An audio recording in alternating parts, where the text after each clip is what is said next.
the inaugural Federal Executive Council meeting is ongoing exactly 1 week after the swearing-in of the ministers.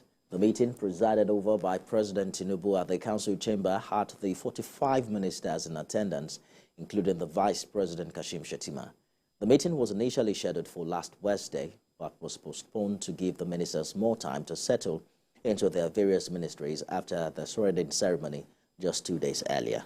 President Tinubu, in his opening address, asked the ministers to prioritize the interests and welfare of the entire nation.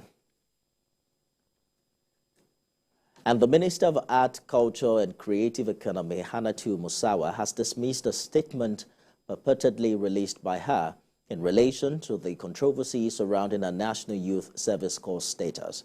In a statement by the Deputy Director of Press at the Federal Ministry of Information and National Orientation, Suleiman Haruna, Ms. Musawa said the published statement didn't emanate from her and therefore dissociated herself from the contents of the statement. The statement on Sunday had stated that the minister said she had not broken any law by holding a ministerial position and undergoing the national service simultaneously. Talking security now, a Christian cleric in northern Nigeria, Archbishop Calvin Atonza, has appealed to Nigerian government and security agencies to improve on its strategy to end terrorism activities, making life unbearable for innocent Nigerians. He said government should not engage in any dialogue with enemies of peace. The clergyman adds that security and corruption are the root causes of hardship many citizens are passing through. He also appealed to the newly appointed ministers to surround themselves with good advisors who will contribute positively to the growth of the nation. We must have zero tolerance for violence. These terrorists cannot and should not be dealt with kid gloves. The main challenge that any society will do is when they start petting terrorists and acting as if we want to negotiate. When they are kidnapping people, they don't negotiate for anybody.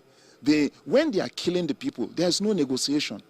So I like what the Chief of Defense Staff said. They will deal with them mercilessly.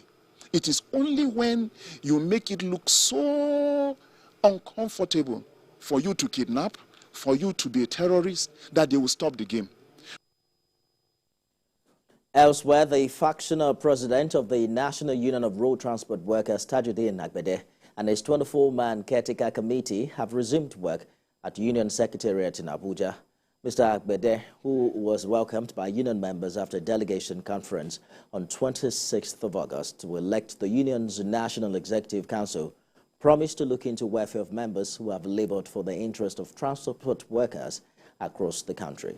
While addressing newsmen at the union headquarters in Abuja, the factional president and some of his executives said the suspended union in different states of the federation are hereby reinstated into the union.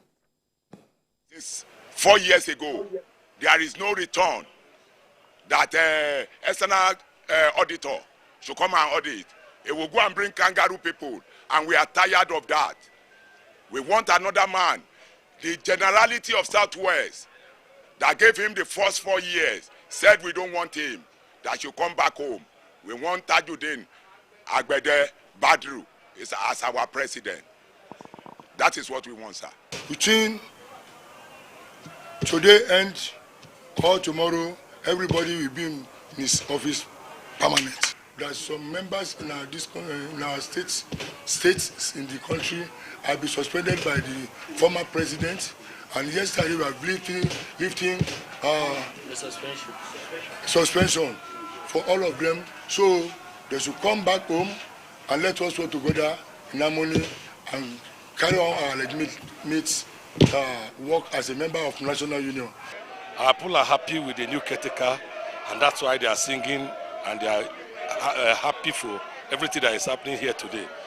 This is the beginning of a new union. In other news, business operators in the 5 southeast states of Nigeria have been advised to start patronizing online services of the Standard Organizations of Nigeria. Director General of the organization, Farouk Salim, gave the advice at a one-day sensitization program in Enugu. He said it's important that the online payment tools initiative is considered by the agency for ease of doing business by business owners in the country. This is an online payment system that is designed to offer an end-to-end transactional experience of all our customer business partners for our internal organization function and for ease of doing business. It has been proven and it has all the backing that it cannot be hacked into. So we are a government agency and we have already collaborated with the government agency that is in charge of protecting all the federal government data. Easily in the comfort of your home, in your office, in your car, even if you are in hold up, you are just doing the business. There's a software which is in our website, some website. You go there, you log in, and if you're a first-time user, you will need a password code that will be generated to you.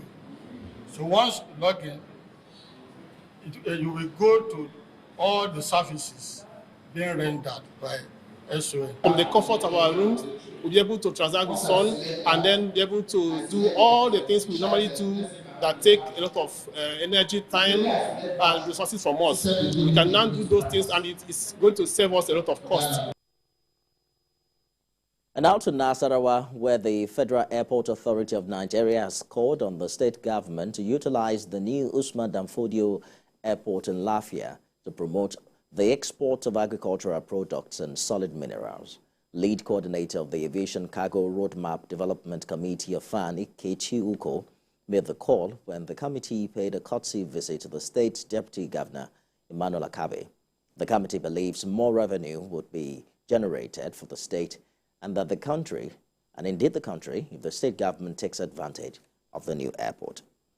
The potentials for this state is huge. And if you're able to get it right, Nigeria gets it right, because the food isn't produced in this neighborhood.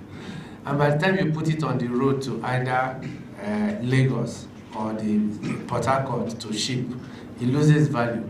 There are things you actually can put on roads, strawberries and those aromatic things. So we think this airport is strategic. This airport, if well organized, will do a lot for Nigeria. Deposits of lithium in this whole country and Africa is a national asset. And there are so many of them everywhere now, mining lithium and the rest of it, and exporting them, taking them out somehow. I think if we have such places like the cargo terminal here, they might not want to take it through the air, they might want to smuggle it through the road.